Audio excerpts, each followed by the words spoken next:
Hello students, welcome to the next class of electrostatics. कितनी बातें हमने ऑलरेडी कर ली है इस चैप्टर के बारे में। चार्ज क्या है, चार्ज की यूनिट्स क्या है, चार्ज की प्रॉपर्टीज क्या है, कूलम्स लॉ क्या है, कैसे कूलम्स लॉ मीडियम के साथ वेरी करता है, उसका वेक्टर फॉर्म क्या है। उसके बाद हमने क्या डिस्कस कर लिया, कैसे अलग अलग न्यूमेरिकल्स को हम लोग टैकल कर सकते हैं। पर वो बात अभी अधूरी है। हमने बात कही थी कि 6 तरीके के बेसिक थीम्स है जिसमें हम सारे न्यूमेरिकल्स को क्लासिफाई कर सकते हैं। 3 उसमें से हमने लास्ट क्लास में डिस्कस कर लिए थे, जिसमें हमने सुपरपोजिशन की बात की थी, इक्विलिब्रियम की बात की थी और फाइनली हमने बात की थी मैक्सिमा मिनिमा की। अब हम जो 3 थीम कवर करने वाले हैं वो कौन कौन सी है? Circular motion, simple harmonic motion और एक्सटेंडेड चार्जेस के बारे में। तो 3 हो गई है, 3 आज की क्लास में हम लोग करेंगे। तो आई होप आप लोग पुरानी सारी क्लासेस देख चुके हैं और उसके बाद ही इस क्लास का आपके लिए सेंस बनेगा। So keep that in mind that you have already watched the previous classes, otherwise you should go back and watch them and then we can continue with this class. All right, so put down the first heading today that we are going to tackle, that is numericals based on circular motion. तो जब मैं कह रहा हूं circular motion, देखिए ये एक बहुत ही जनरल टाइप ऑफ मोशन है। तो ऐसा नहीं है कि ये कोई पर्टिकुलर चैप्टर है, ये एक ऐसा मोशन का टाइप है जो दुनिया में बहुत जगह देखने को मिल रहा है। इनफैक्ट मेजरली जो 2 मोशन जिससे पूरी दुनिया चल रही है वो कौन सी है? तो प्लैनेट्स का चक्कर जो सन के अबाउट है वो, और इलेक्ट्रॉन्स का चक्कर जो न्यूक्लियस के अबाउट है वो। ये दोनों ही ऑब्वियसली कैसे हैं? ये चक्कर है, यानी ये सर्कुलर मोशन है, राइट। तो सर्कुलर मोशन होने की क्या बेसिक रिक्वायरमेंट है? हमें कोई ना कोई फोर्स चाहिए जो सेंट्रिपिटल फोर्स प्रोवाइड कर सके। क्या कर सके? सेंट्रिपिटल फोर्स प्रोवाइड कर सके। अब जो भी वो काम ये करेगा, जो तो फॉर एग्जांपल अगर कोई प्लैनेट है वो सन के चक्कर लगा रहे हैं, तो हम क्या बोलेंगे कि जब वो चक्कर लगा रहा है तो जो ग्रेविटेशनल पुल है उस प्लैनेट का, वो क्या प्रोवाइड करेगा? Centripetal force. यानी सेंट्रिपिटल फोर्स कोई फोर्स नहीं है, कोई ना कोई सेंट्रिपिटल फोर्स का रोल प्ले करेगा। तो जैसे क्या विलेन कोई इंसान है? नहीं, विलेन एक कैरेक्टर है मूवी का। कोई ना कोई इंसान, कोई ना कोई पर्सन उसका रोल प्ले करेगा। Same is like centripetal force, ठीक है। अब अगर ये इलेक्ट्रॉन हो जाए प्लैनेट की बजाय और ये न्यूक्लियस हो जाए सन की बजाय, तो फिर ये फोर्स कौन सा हो जाएगा? इलेक्ट्रोस्टैटिक या कूलम्बिक अट्रैक्शन। तो आज हम वही एक्सप्लोर करने वाले हैं। पहले तो calculate the net force acting towards the centre and put it equal to the centripetal force, that is F is equals to mv square by r। ठीक है, तो एक तो ये बात हो गई। अब जैसे तो मैं इसमें है ना अभी एक वैरायटी ऐसे भी क्वेश्चंस की बना सकता हूं। फॉर एग्जांपल कि मैं आपसे यही पूछ लेता हूं, चलो मैं आपसे यही पूछ लेता हूं। क्या पूछ लेता हूं कि आप चलिए यही बता दीजिए मुझे कि इलेक्ट्रॉन का टाइम पीरियड क्या होगा, है ना। इलेक्ट्रॉन का लेट्स से अगर ये कोई न्यूक्लियस है जिसका चार्ज क्या है Ze और उसके चक्कर लगा रहा है इलेक्ट्रॉन कितने रेडियस में? Let's say r। तो जैसे हम ग्रेविटेशन में सैटेलाइट्स का टाइम पीरियड निकालते थे, अब मैं आपसे पूछ रहा हूं इलेक्ट्रॉन का टाइम पीरियड क्या होगा अगर वो r रेडियस में घूम रहा होगा। तो आप बोलोगे सर वैसे ही कर लेना है अपने को, सेंट्रिपिटल फोर्स किसके इक्वेट कर दूं? इलेक्ट्रिक फोर्स के इस बार, यानी कि mv स्क्वायर बाय r इसको किसके इक्वेट कर दूं? 1/4 पाई एप्सिलॉन नॉट। क्या आप समझ रहे हैं न्यूक्लियस का चार्ज Ze क्यों है? Z उसका प्रोटॉन नंबर है या फिर एटॉमिक नंबर है, तो कितना चार्ज होगा उस पे? Ze, ठीक है। और इलेक्ट्रॉन का चार्ज E है अपॉन r स्क्वायर। तो यहां से आ जाएगी उसकी ऑर्बिटल स्पीड। क्या आ जाएगी? So called orbital speed. क्या आ गई वो? Ze स्क्वायर अपॉन एक r से एक r cancel upon 4 pi epsilon not m, है ना, इनटू r। सही कह रहा हूं मैं? एक r से एक r कैंसिल हो गया, तो ये हमें किसकी वैल्यू मिल गई? ऑर्बिटल स्पीड की। अब ऑर्बिटल स्पीड मिल गया तो टाइम पीरियड क्या होगा? तो टाइम पीरियड होगा 2 पाई r अपॉन v। तो वो टाइम पीरियड क्या हो जाएगा? 2 पाई r, और v की जगह क्या पुट कर दूंगा मैं? Ze square upon 4 pi epsilon not mr।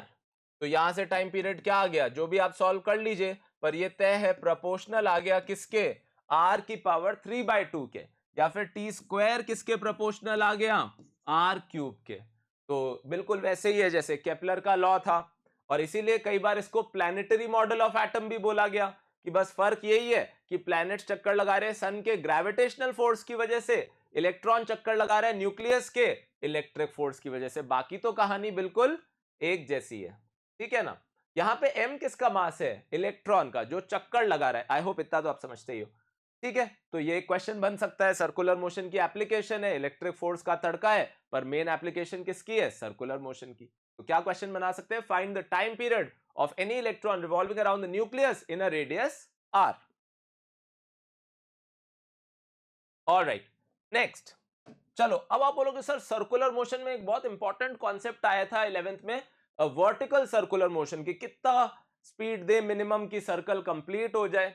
तो मैंने सोचा कि इसमें अपन एक ऐसा एलिमेंट ऐड कर लेते हैं कि एक 3 माइक्रोकूलम है, ये एक 2 माइक्रोकूलम है, और आपको इसको कितनी मिनिमम वेलोसिटी देनी है। आप ट्राई करिए कि ये सर्कल पूरा जो है कंप्लीट हो जाए, ये पूरा सर्कल जो है कंप्लीट हो जाए। तो आपको ऐसे में याद होगा कि सबसे मुश्किल पॉइंट कौन सा होता है जिसको क्रॉस करना होता है?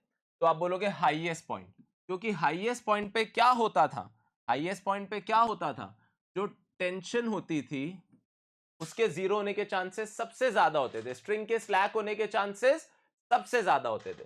क्यों? क्योंकि पूरा mg पीछे पड़ जाता था स्ट्रिंग को स्लैक कराने के। तो हम ये नहीं चाहते कि स्ट्रिंग स्लैक हो, हम क्या चाहते हैं कि सर्कल पूरा कंप्लीट हो। पर इस बार क्या ट्विस्ट है? mg की जगह लगेगा, है ना। पर नया फोर्स क्या आ गया अब? क्योंकि ये दोनों कैसे चार्जेस है? Like charges. तो कोशिश करेंगे रिपेल करने की, कोशिश करेंगे स्ट्रिंग को टॉट रखने की, है ना। यानी ये जो इलेक्ट्रिक फोर्स इसको मिलेगा रिपेल करता हुआ, वो कोशिश करेगा कि ये स्ट्रिंग स्लैक ना हो।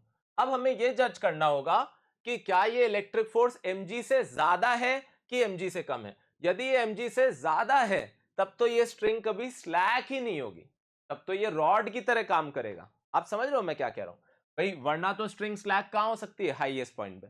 चेक कर ले एक बार, mg की वैल्यू लिख ले। तो चलो mg कितना है, कितने मास दे रखा है? 100 ग्राम। तो वैल्यू कितनी हो गई mg की? तो आप बोलोगे 100 इंटू 10⁻³ इंटू जी कितना है? 10। तो कितना आ गया ये? 1 न्यूटन। कितना आ गया? 1 न्यूटन। ठीक है, तो 1 न्यूटन mg। अब अपन k q1 q2 upon r square की वैल्यू निकाल लेते हैं। किसकी वैल्यू निकाल लेते हैं? k q1 कितना है? 3 इंटू 10⁻⁻6। और q2 कितना है? 2 इंटू 10⁻⁻6 अपॉन आर स्क्वायर। और आर स्क्वायर की जगह मैं क्या लिख दूं? 1 स्क्वायर। तो ये कितना हो जाता है? 6 इंटू 9। और इसको अपन एक काम करते हैं, इसको अपन 10 ग्राम कर लेते हैं। 100 ग्राम की जगह इसको अपन क्या कर लेते हैं? 10 ग्राम। उससे क्या है, क्वेश्चन थोड़ा और इंटरेस्टिंग हो जाएगा। तो चलो इसको अपन लोग 10 ग्राम ले लेते हैं। तो ये वैल्यू कितनी आ जाएगी? 0.1 न्यूटन। कितनी आ गई? 0.1 न्यूटन। अच्छा ये कितनी आ रही है? 9 इंटू 3 इंटू 2 यानी 27 इंटू 2 यानी 54 इंटू 10⁻⁻3। तो ये वैल्यू आ रही है 0.054 न्यूटन। ये ज्यादा है या ये ज्यादा है? पहले तो ये जज करो। तो आप बोलोगे सर वेट ज्यादा है, यानी क्या ये यहां पे स्लैक हो सकता है? हाँ हो सकता है। इसका मतलब आपको कुछ ना कुछ स्पीड तो यहां रखनी पड़ेगी, लेट्स से v। कितनी स्पीड रखनी पड़ेगी यहां पे? v, कि ये सर्कल कंप्लीट हो जाए। कैसे? याद करते हैं, कंडीशन क्या होती थी कि स्ट्रिंग जस्ट स्लैक हो तो टेंशन क्या हो जाए? 0।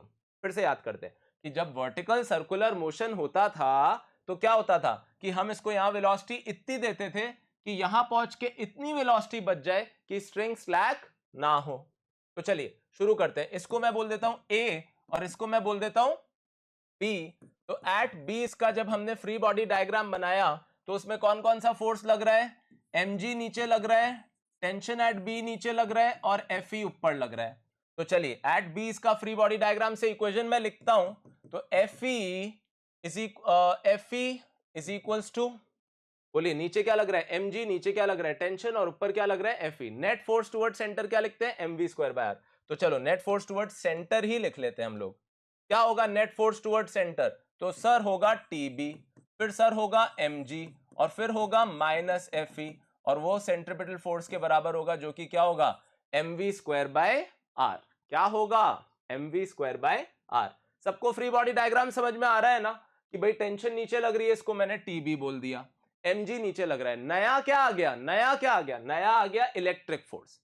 ठीक है, तो टीबी का फॉर्मूला क्या बन गया, mv square by R minus mg plus fe, और इसको क्या होना चाहिए, ग्रेटर देन इक्वल टू 0, ताकि स्ट्रिंग स्लैक ना हो। ठीक है भाई, तो अब यहां से हम किसकी वैल्यू निकाल लेते हैं, v की। किसकी वैल्यू निकाल लेते हैं, v की। क्या है m की वैल्यू, 10 की पावर -2, मैंने इसको 10 ग्राम कर दिया था, ठीक है ना। v स्क्वायर, और r की वैल्यू क्या है 1, और mg की वैल्यू क्या आई थी 1 न्यूटन, 0.1 न्यूटन राधा, कितनी आई थी 0.1, और ये कितनी आई थी 0.054, तो ये कितना आ गया 10 की पावर -2 v स्क्वायर, और ये उधर जाके क्या हो जाएगा 0.1 में से 0.054 गया, तो क्या बचेगा 0.046, सही कह रहा हूं मैं 0.046। ठीक है, तो ये हो गया 54 प्लस 46, यस। तो यहां से क्या आ गया 100 से उधर जाके मल्टीप्लाई हो गया, तो v square is greater than equal to, तो v कितना होना चाहिए, greater than equal to root of 4.6, कितना होना चाहिए रूट ऑफ 4.6। ये कहां की वेलोसिटी है, बी पॉइंट की। अरे ये कहां की वेलोसिटी है, बी, यानी आपको इतनी वेलोसिटी तो देनी पड़ेगी। याद करो 11th क्लास में हमने पढ़ा था कि यहां टेंशन जीरो करते हैं तो वेलोसिटी किससे ज्यादा आती है, रूट जीएल से। अरे किससे ज्यादा आती है, रूट जीएल से, और रूट जीएल की वैल्यू यहां पे क्या हो जाएगी √10, पर अभी सिर्फ कितने से काम चल गया, √4.6। ऐसा क्यों, क्योंकि अभी इलेक्ट्रिक फोर्स हमारी मदद कर रहा है थोड़ी, वो इजीली सर्कल कंप्लीट करने दे रहा है, क्योंकि ये दोनों लाइक चार्जेस हैं, तो उसकी भी थोड़ी हेल्प मिल गई स्ट्रिंग को टॉट रखने में। खैर ये कंडीशन तो अभी बी पे आई है, अब ए पे निकालने के लिए आप क्या करोगे, तो ए पे निकालने के लिए आप कहोगे कि भाई हम यहां से और यहां से एनर्जी कंजर्वेशन कर देते हैं, यानी kinetic energy at A half M V A square plus potential energy at A, जो कि क्या है साफ साफ 0, is equal to kinetic energy at B, जो कि क्या है half M V B square plus potential energy at B, जो कि क्या है एम जी एच, और एच क्या होगा एल प्लस एल यानी 2l। तो अगर आपको वी ए की वैल्यू पता है या वी बी की वैल्यू पता है, तो यहां से किसकी वैल्यू पता चल जाएगी, वी ए की। तो आप समझ गए ना कैसे सर्कुलर मोशन में हमने क्या इन्वॉल्व कर लिया, इलेक्ट्रिक फोर्स। ऐसा ही एक और क्वेश्चन, पहले आप इसको कॉपी कर लीजिए फिर आगे बढ़ते हैं। क्या होता अगर एक चार्ज पॉजिटिव होता और एक चार्ज नेगेटिव होता, तब तो यहां आके इलेक्ट्रिक फोर्स भी अट्रैक्टिव होता, तब तो दोनों ही फोर्स mg और इलेक्ट्रिक फोर्स पीछे पड़ जाते हैं स्ट्रिंग को स्लैक करने के, और तब तो स्ट्रिंग के स्लैक करने के चांस और ज्यादा बढ़ जाते, तब तो आपको और ज्यादा वेलोसिटी देनी पड़ती। सोच पा रहे हो मैं क्या कह रहा हूं। चलिए, तो अब यदि ऐसा है तो ऐसे ये क्वेश्चन कर लेते हैं कि एक प्लस क्यू और एक माइनस क्यू है, तो जब ये प्लस क्यू घूमता घूमता यहां आएगा और आप इसका फ्री बॉडी डायग्राम बनाओगे, तो मैंने तो बस ऐसे ही वेरिएबल के टर्म्स में बता दिया यहाँ पे, तो mg कहां लगेगा नीचे, और tb कहां लगेगा नीचे, और fe भी कहां लगेगा नीचे। तो फिर कंडीशन क्या होगी कि भैया कितनी वेलोसिटी हो यहाँ पे vb कि सर्कल कंप्लीट हो जाए, तो t plus M G plus F E is equal to M V square by R, और फिर आप क्या कर दोगे, टीबी को ग्रेटर देन इक्वल टू 0 कर दोगे। तो इस बार सर्कल कंप्लीट कराना आसान होगा या मुश्किल, इस बार होगा और भी ज्यादा मुश्किल, नॉर्मल से भी ज्यादा, चार्जेस के बिना होते उससे भी ज्यादा, क्योंकि इस बार कौन काम आ रहा है यहाँ पे, इलेक्ट्रिक फोर्स, और इलेक्ट्रिक फोर्स इसको स्लैक होने की और ज्यादा कोशिश करवाएगा। सही कह रहा हूं मैं, क्योंकि दोनों कैसे चार्जेस है, अनलाइक चार्जेस, तो वो एक दूसरे को अट्रैक्ट करेंगे और स्ट्रिंग को और ज्यादा स्लैक कराने की कोशिश करेंगे। तो आपको समझ में आ गया कहां सर्कुलर मोशन था और एकदम से कहां इलेक्ट्रिक फोर्स को हमने उसमें इन्वॉल्व कर लिया। ठीक है, तो यहां से आपको वी बी की कंडीशन मिल गई थी, और फिर वी बी मिल जाएगा तो वी ए भी मिल जाएगा, बिल्कुल उसी तरीके से। किस तरीके से, क्या किया था हमने यहां, conservation of energy, right, potential energy plus kinetic energy conserve किया था। चलिए, तो नेक्स्ट थीम क्या है, सिंपल हार्मोनिक मोशन की। तो आप लोग जानते हो सिंपल हार्मोनिक मोशन का स्टेप क्या होता है, सबसे पहले तो हमें चाहिए एक लोकेशन जो कि हो स्टेबल इक्विलिब्रियम की, यानी इक्विलिब्रियम तो हो पर डिस्टर्ब करने पे वो वापस से वहां आने की इच्छा रखे, यानी यहां पे उसकी पोटेंशियल एनर्जी क्या हो, मिनिमम, तब वो क्या कहलाता है, स्टेबल इक्विलिब्रियम। ठीक है, To find out the mean position, that is the position of stable equilibrium, then slightly displace the body from mean position, calculate the net force which acts as the restoring force, and if the net force is proportional to displacement, then the particle will execute SHM and equate that force to m omega square x. तो हमने मान लिया कि जो displacement है हमने उसको x बोला, तो उस फोर्स को हम किसके इक्वेट कर देंगे, m ओमेगा स्क्वायर x. चलिए समझते हैं बात को. एक q है एक q है, दोनों आइडेंटिकल है, बीच में एक चार्ज q रख दिया, मास m है, तय बात है इक्विलिब्रियम तो है.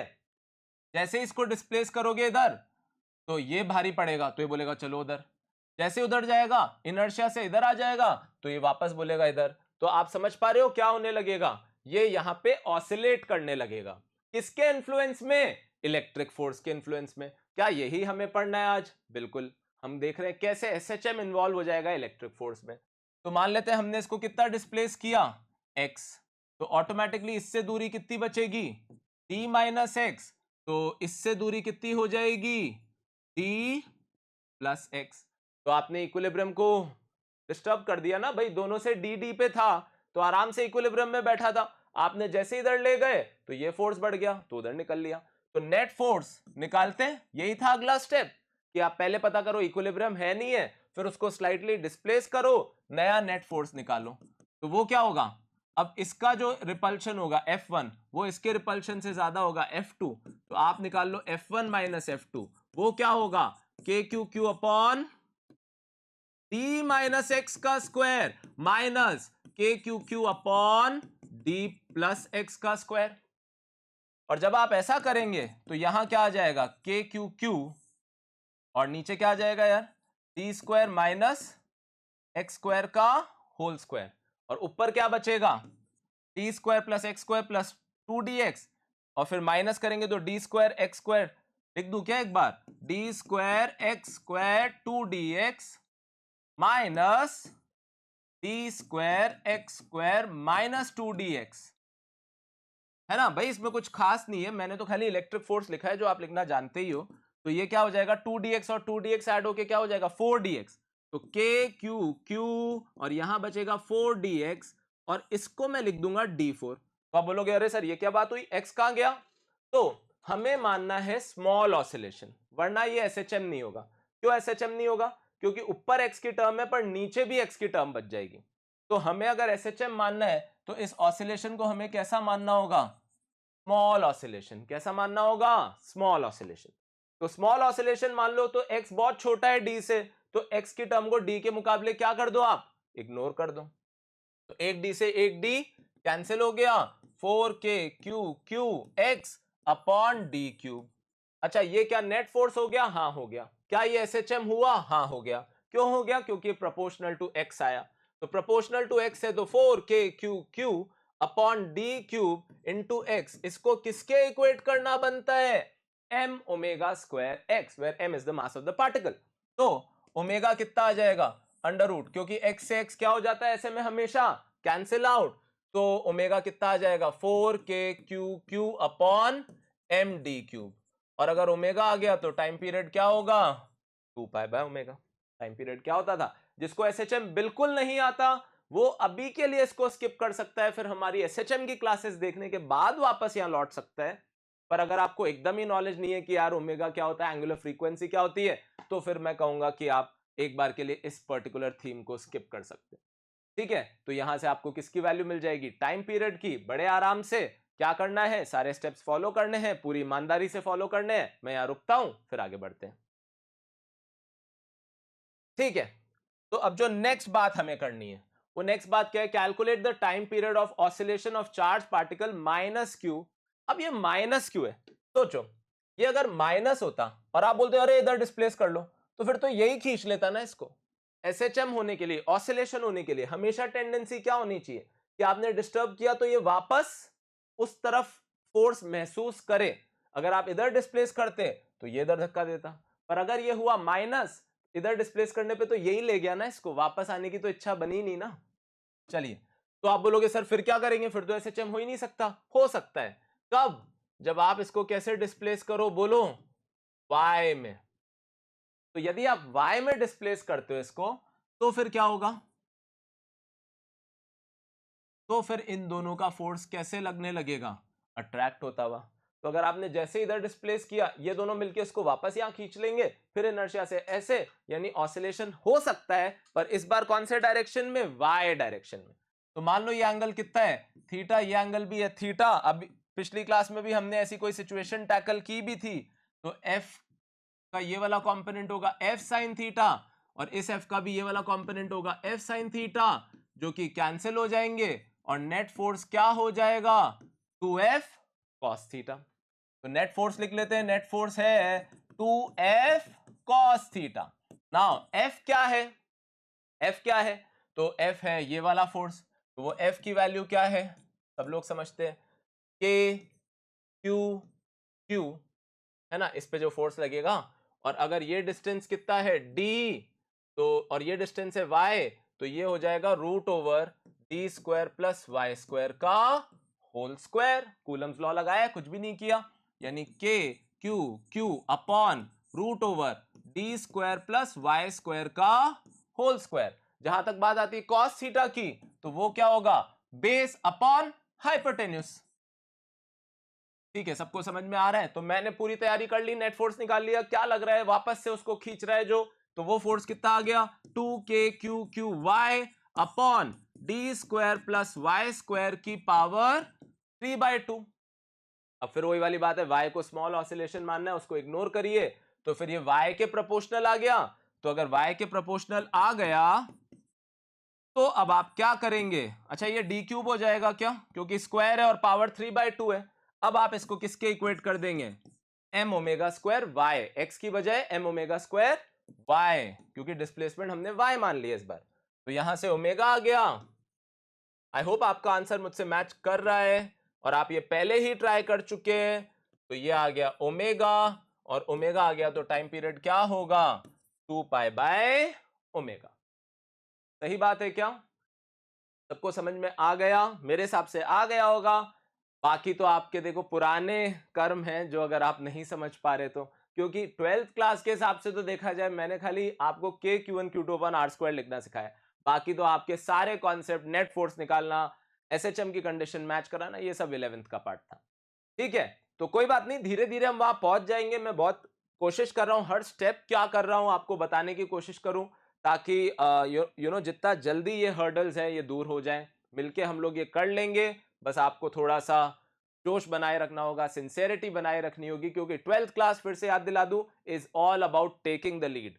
जिसने शुरू में लीड ले ली, वो मतलब 11th और 12th एकदम उल्टे हैं। 11th में स्लो स्टार्ट चाहिए थी, कॉन्सेप्ट बिल्डिंग चाहिए था। 12th में हमें सीधे अग्रेसिव तैयारी से स्टार्ट करना है। ठीक है, चलिए, तो नेक्स्ट थीम क्या है फिर? तो नेक्स्ट थीम है, if charge is not a point charge, that is the charge is distributed. तो फिर क्या करेंगे? क्या कूलम्स लॉ तो लगा नहीं सकते। ठीक है, तो हमें मदद लेनी पड़ेगी इंटीग्रेशन की। तो use integration by assuming small part of the body which can be considered as point charge, and Coulomb's law can be applied for it henceforth. Right? Copy this down, then we move forward. All right, dear students. So, let's do this. Calculate the force on charge particle Q due to the line charge Q. Right? तो इस पे Q charge है, ये एक line charge है। हमें क्या इच्छा आ रही है मन में कि भैया हम इसकी मदद से इस पे फोर्स निकाल लें। अब कई लोग यहाँ क्या सोच सकते हैं, सर निकाल लेंगे, क्या डरने की बात है। मान लो पूरा चार्ज इसके सेंटर पे, और कूलम्स लॉ थोप दो यहाँ पे कि k q1 q2 upon R square, और r की जगह क्या लिख दो? d plus L by two. क्या लिख दो? d plus L by two. क्यों? क्योंकि अगर आप पूरे चार्ज को यहां मानते हो, तो इसके सेंटर से इसकी दूरी रॉड की आधी लेंथ प्लस d। ये सोच सही नहीं है। Centre of mass, centre of charge एक हाइपोथेटिकल कॉन्सेप्ट है। कोई फंडामेंटल फोर्सेस जो है नेचर के, वो इसको ओबे नहीं करते। वो ये नहीं मानते कि आप मान लो पूरी बॉडी यहां पे, ऐसे नहीं चलता है।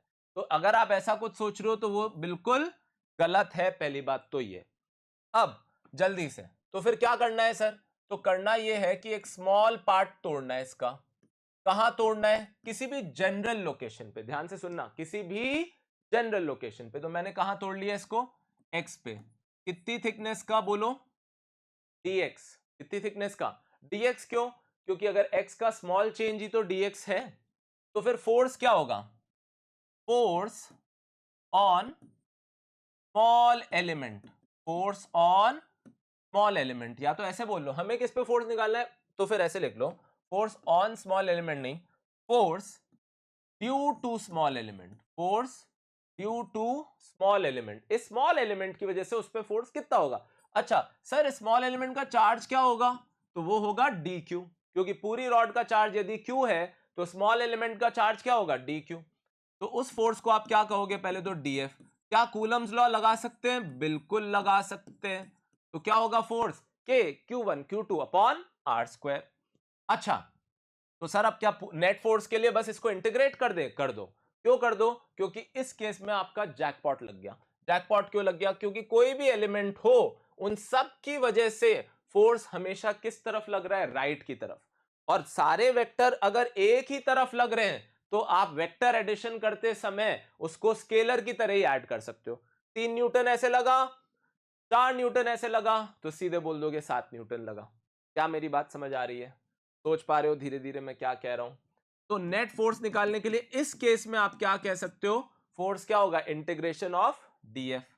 तो वो क्या होगा, के क्यू अपॉन एक्स स्क्वायर और डी क्यू का इंटीग्रेशन। तो आप बोलोगे सर कर लेंगे इंटीग्रेशन, तो हमें आता है एक्स की पावर एन का इंटीग्रेशन, हमें आता है एक्स की पावर एन का इंटीग्रेशन क्या होता है, एक्स की पावर एन का इंटीग्रेशन होता है एक्स की power N plus one upon N plus one. कोई दिक्कत नहीं है, इंटीग्रेशन आराम से हो जाएगा। अच्छा पर वो तब होता जब x की पावर को जो इंटीग्रेट करना है, x जो हमारा वेरिएबल है, समझना बात को, उसको इंटीग्रेशन भी dx के रिस्पेक्ट में करना हो। यहां एक प्रॉब्लम है, माना वेरिएबल x है, पावर उसकी -2 है, पर जिसके रिस्पेक्ट में इंटीग्रेशन करना है वो dx नहीं dq है। तो आपको अब यहां पे करनी होगी थोड़ी मेहनत। वो कैसी मेहनत है, यूनिटरी मेथड की मेहनत है। dq क्या है, बोलो, dq है इस छोटे से dx का चार्ज। तो क्या हम देखना यहां पे जो लिख रहा हूं, क्या हम ये कह सकते हैं कि L लेंथ की रॉड पे कितना चार्ज है, Q, तो 1 लेंथ की रॉड पे कितना चार्ज होगा, Q बाय L। तो dx लेंथ की रॉड पे कितना चार्ज होगा, Q by L into dx। क्या इसी को dq बोलोगे, क्या इसी को dq बोलोगे क्या, बिल्कुल बोलोगे।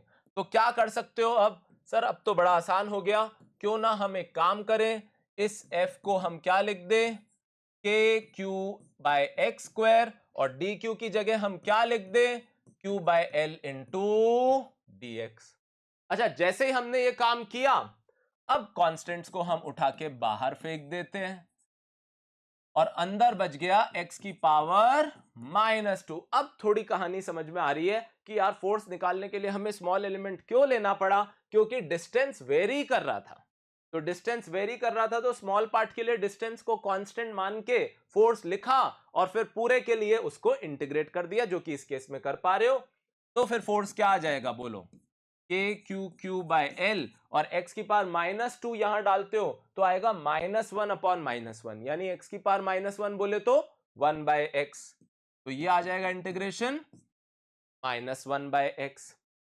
अब x की लिमिट कहां से कहां तक जाएगी, तो आप बोलोगे सर x की लिमिट जज करनी है, चलो तो लिमिट कैसे जज करते हैं, आओ समझते हैं कि भैया वेरिएबल कौन है, तो वेरिएबल है x। वेरिएबल कौन है यहां, x। और पूरी रॉड को कवर करने के लिए वो वेरिएबल यहां से शुरू होके यहां तक आने चाहिए। तो इसके लिए सोच लो एक बार, लिमिट क्या है, x की वैल्यू क्या है, सर d है, दिख ही रहा है। और फिर इसके लिए x की वैल्यू क्या है, सर d प्लस एल है, वो भी दिख रहा है। यानी लिमिट्स जो है हमारी वो कहां से कहां तक जाएगी, d से लेके d प्लस एल तक जाएगी। तो फिर फोर्स क्या हो गया, के क्यू क्यू बाय एल, और माइनस साइन है, वैसे तो upper limit minus lower limit होता है, माइनस एडजस्ट करना है तो मैं कर देता हूं lower limit minus upper limit. तो फिर फोर्स क्या आ गया, के क्यू क्यू, और आप देख रहे हो डी प्लस एल में से डी गया तो खाली एल बचा, और एल से एल कैंसिल, तो ये क्या आ गया, D into D plus L. बात ये नहीं है कि ये क्वेश्चन आएगा क्या या ऐसा कोई फॉर्मूला हमें याद रखना है क्या, बिल्कुल नहीं। बात है अप्रोच को समझने की कि अगर एक्सटेंडेड चार्जेस हैं तो फिर फोर्स लगाने के लिए या निकालने के लिए हमें क्या करना होगा। हमें एक स्मॉल पार्ट लेना होगा। क्यों? हमें किसी भी हद तक गिर जाना है। क्यों? कूलम्स लॉ लगाने के लिए। ठीक है, तो कूलम्स लॉ लगाने के लिए हम किसी भी हद तक गिर गए और हमने क्या किया, एक पॉइंट चार्ज ले लिया कि भैया पॉइंट चार्ज के लिए वैलिड है तो मैं तो पॉइंट चार्ज ही ले लेता हूं। ठीक है, और फिर उसके लिए कूलम्स लॉ लगा दिया। फिर यहां आपका जैकपॉट क्यों लग गया? क्योंकि सारे डीएफ का डायरेक्शन सेम था। सोचो इस बारे में कैसे ये पूरा प्रोसीजर हुआ। एक और एग्जांपल लेते हैं फिर आज की क्लास को खत्म करते हैं। ठीक है, तो अगर आपने कॉपी कर लिया हो तो calculate the force on charged particle q placed on the axis of a uniformly charged ring। तो एक यूनिफॉर्मली चार्ज रिंग है और उसके सामने एक चार्ज रख दिया गया और उस पे आपको फोर्स निकालना है। तो आप बोलोगे सर ये तो रिंग है, ये इसका एक्सिस है, क्यों ना एक डी क्यू चार्ज इस पे पसंद कर लिया जाए। उस डी क्यू का जो फोर्स है उसको डीएफ बोल दिया जाए। वो डीएफ इधर है, सबको समझ में आ रही है बात। ये एंगल मान लीजिए कितना है, थीटा। अच्छा, ऐसा ही, बिल्कुल ऐसा ही। अब फील नहीं आया कि यार ये फोर्स का डायरेक्शन इधर है। सर थोड़ा ऐसे फील दो कि दूसरे डी क्यू को अगर हम पसंद करते तो उसका डीएफ का डायरेक्शन किधर होता? तो मैं कहता इधर होता। तो क्या सीखने वाली बात है कि अगर इस डीएफ का डायरेक्शन इधर है और इस डीएफ का डायरेक्शन इधर है, जो आप पॉइंट एलिमेंट तोड़ते हो, फोर्स निकालते हो, कूलम्स लॉ लगा दोगे, पर वो डीएफ सब एक डायरेक्शन में, इस बार आपका वो जैकपॉट नहीं लगा, वो नहीं है। तो अगर ये थीटा है, ये थीटा है, तो अब आपको पता है आपको क्या सोचने की जरूरत है। आपको सोचने की जरूरत है कि डीएफ के कौन से कंपोनेंट तो क्या होंगे, ऐड, जो कि दिख ही रहा है, कौन से होंगे, कॉस थीटा। जबकि साइन वाले कंपोनेंट क्या होते दिख रहे हैं, कैंसिल आउट। तो कॉस वाले हो रहे हैं ऐड और साइन वाले हो रहे हैं कैंसिल आउट। तो क्या सीखने वाली बात है कि इस बार आप इंटीग्रेशन करके फोर्स लिख तो सकते हो, पर आपको जो एडिशन करना है वो सिर्फ कौन से वाले कंपोनेंट का करना है, एक्सिस के अलोंग। सर आपने तो ये दो जज किए, अब दो क्या, आप तो भैया कोई से भी देख लो ना। मान लो ये है और फिर उसका मिरर इमेज ये है, तो उनके भी फोर्स बिल्कुल ऐसे होंगे कि भाई इसका ऐसे था तो इसका ऐसे है, कल को इसका ऐसे होगा तो इस वाले का इधर होगा, तो फिर ये वाले कैंसिल हो जाएंगे। यानी जो भी एक्सिस के परपेंडिकुलर है वो तो कैंसिल हो जाएंगे और एक्सिस के अलोंग वाले सारे ऐड हो जाएंगे। तो नेट फोर्स निकालने के लिए क्या करेंगे? सर इंटीग्रेशन तो कर सकते हैं, पर सिर्फ वही फोर्सेस का जो ऐड हो रहे हो, यानी कॉस थीटा। अब कोई बच्चा सोच सकता है सर ये तो DF cos theta, DF cos theta, 2 DF cos theta है, तो यहां 2 क्यों नहीं लिखा आपने? आप समझ रहे हो मेरी बात? मैंने यहां पे डीएफ लिखा, फिर डीएफ लिखा, फिर फोर्स निकालना था, तो ये सर 2 क्यों नहीं लिखा? अरे भाई 2 क्यों लिखना है? जब इंटीग्रेशन करेंगे तो 2 क्या, वो तो सभी जुड़ ही जाएंगे ना बाद में। तो वो 2 तो उसी में शामिल हो गया ना। अगर इंटीग्रेशन कर ही रहे हैं तो इंटीग्रेशन का मतलब ही एडिशन है। तो फिर अब बात आती है डीएफ लिखने की। सर डीएफ अब तो बड़े आसानी से लिख सकते हैं क्या? बिल्कुल लिख सकते हैं, क्योंकि ये ए है, ये मान लो एक्स डिस्टेंस है, तो आर क्या होगा, ए स्क्वायर प्लस एक्स स्क्वायर होगा। बोलो सही है ये बात? तो हम क्या लिख सकते हैं, के क्यू डी क्यू अपॉन नीचे क्या लिख दूं, रूट ए स्क्वायर प्लस एक्स स्क्वायर का होल स्क्वायर। और कॉस थीटा क्या है हमारा, बेस अपॉन हाइपोटेन्यूस। अच्छा, क्या ये x सबके लिए सेम है? हाँ सेम है, ये एक्सिस का पॉइंट है। क्या ये a सबके लिए सेम है? ये तो सारे पॉइंट सेम ही दूरी पे हैं एक्सिस से, ये तो कोन ही बनेगा। अगर आप इन सबको ज्वाइन करोगे तो क्या बनेगा, ये कोन ही तो बनेगा। तो ये सारे टर्म्स इंटीग्रेशन के, यानी जो तकलीफ थी वो अब हमने झेल ली। अब इंटीग्रेशन में कोई तकलीफ नहीं है, क्योंकि ये सारी टर्म्स इंटीग्रेशन के बाहर आने को तैयार हो गई हैं। इनमें कोई भी वेरिएबल नहीं है। x इनके लिए वेरिएबल नहीं है। x तो आप डिस्टेंस वेरी कर सकते हो अलग अलग पॉइंट पे जाने के लिए, पर इन सब के लिए, वो गिवन x के लिए ये सारे डिस्टेंस क्या है, सेम। तो यहाँ पे x जो है वो वेरिएबल नहीं है, वो इंटीग्रेशन के बाहर आ गया। अंदर क्या बच गया, खाली dq। अच्छा ये समझ गए क्या पावर 3/2 क्यों हुई? क्योंकि ये रूट का स्क्वायर था तो ये पावर थी 1, और ये रूट है तो पावर हाफ, और 1 प्लस हाफ मिला के क्या हो गया, 3/2 हो गया। तो फोर्स क्या आ गया, बोलो, के क्यू क्यू है ना, डी क्यू को इंटीग्रेशन को मैंने क्यू लिख दिया, अपॉन ए स्क्वायर प्लस एक्स स्क्वायर की पावर 3/2 हो गया फोर्स। अच्छा फोर्स आ गया तो आप अलग अलग केसेस डिस्कस कर सकते हो, कुछ स्पेशल केसेस डिस्कस कर सकते हो। जैसे अगर आप बोलो x को क्या डाल दें, अगर x को क्या डाल दें बोलिए 0, x को क्या डाल दें 0, x को 0 डाल दें मतलब आप कहां पहुंच गए, तो आप पहुंच गए सेंटर पे। कहां पहुंच गए आप, सेंटर पे। अच्छा सेंटर पे पहुंच गए, x0 आपने डाल दिया, चलो व्हाइट कलर से लिख लेते हैं, सेंटर x0 डाल दिया, सेंटर पे आप पहुंच गए तो फोर्स क्या आ रहा है 0। x0 डालते ही फोर्स क्या आ रहा है 0, आना ही चाहिए सर, क्योंकि जब आप रिंग के सेंटर पे ही पहुंच गए तो फिर तो Q के ऊपर सारी तरफ से फोर्स क्या हो रहा है सर, कैंसिल आउट ही हो रहा है वो तो फिर तो 0 होना ही था। दूसरा, अगर आप बहुत दूर चले गए, बहुत दूर बहुत दूर बहुत दूर, यानी x इतना ज्यादा है, a से इतना ज्यादा है कि आपको धीरे धीरे रिंग दिख ही नहीं रही, आपको तो पॉइंट दिख रहा है, क्योंकि आप बहुत दूर हो तो आपको रिंग दिखेगी क्या। अगर मैं आपको 1 किलोमीटर दूर, 1 किलोमीटर ज्यादा हो गया, 100 मीटर दूर से एक रिंग दिखाऊं तो आपको क्या दिखेगा कि यार सर के हाथ में पॉइंट है, कुछ सर का हाथ ही पॉइंट लगेगा उस समय, क्योंकि आप इतना दूर हो। क्यों दूर हो तो फिर रिलेटिवली आपको स्मॉल लगेगा ना।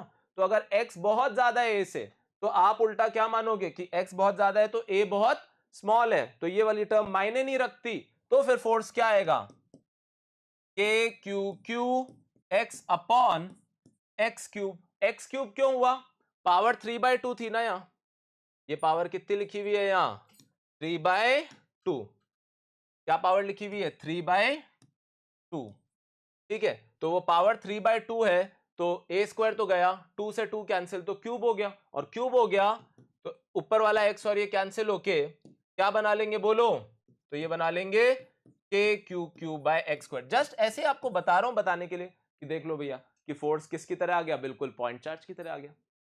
तो बात है सीखने वाली कि कैसे पॉइंट एलिमेंट लेना है, इंटीग्रेट करना है, पर इंटीग्रेट सिर्फ उनको करना है जो कंपोनेंट्स फोर्स के ऐड हो रहे हो। पिछले केस में तो सीधे ही ऐड हो रहे थे, इस केस में एक कंपोनेंट ऐड हो रहा है और एक कैंसिल हो रहा है। और 2 क्यों नहीं लिखा, क्योंकि इंटीग्रेशन कर ही रहे हो ना भैया।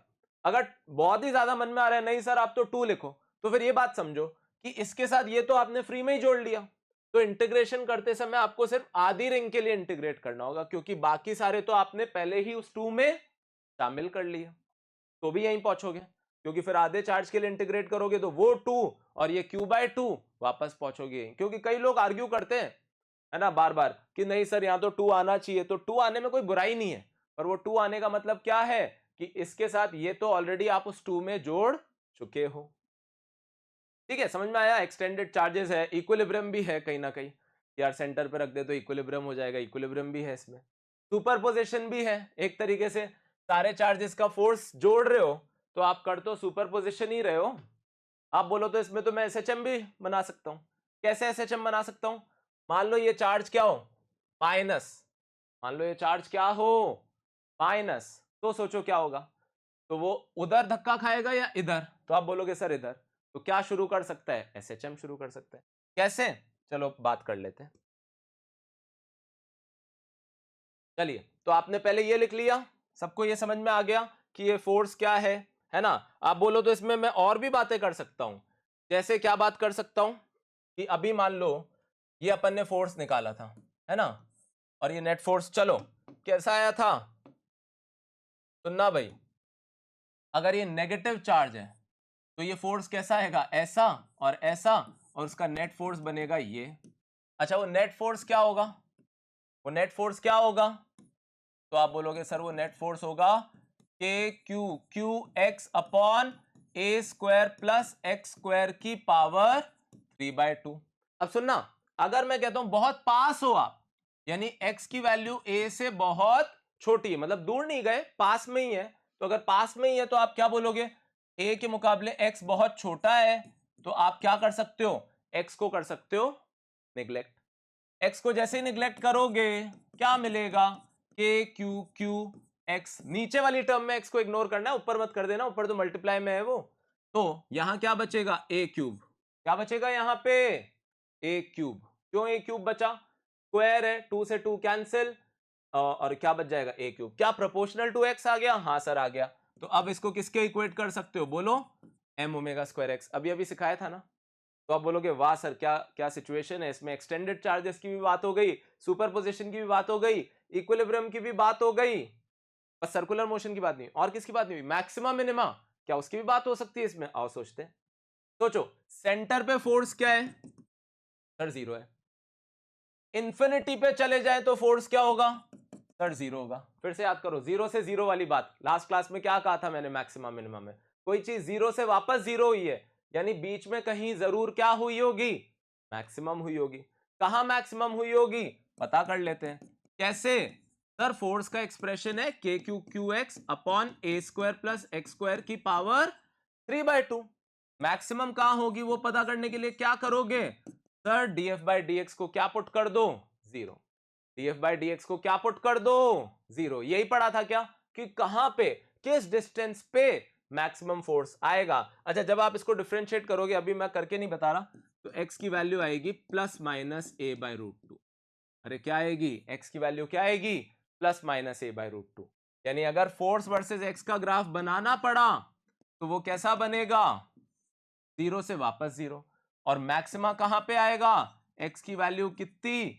a बाय रूट टू उधर भी और a बाय रूट टू इधर भी, इसलिए प्लस माइनस है। यानी क्या सिचुएशन है? सारे कॉन्सेप्ट्स इन्वॉल्व हो गए, right from superposition, equilibrium, maxima minima, extended charges, है ना, और आई होप आपको, और एसएचएम, और आई होप आपको समझ में आ गया होगा कि क्यों मैं कह रहा था ये सारी वैरायटी है। और मिसलेनियस क्वेश्चंस हम अगली क्लास में ले आएंगे आपके लिए, पर आज अब यानी हमने ये बात खत्म कर दी कि किन 6 तरीके के न्यूमेरिकल से आपका मेजरली सामना होगा, एंड आई होप आप इनको बखूबी समझ पाए होंगे।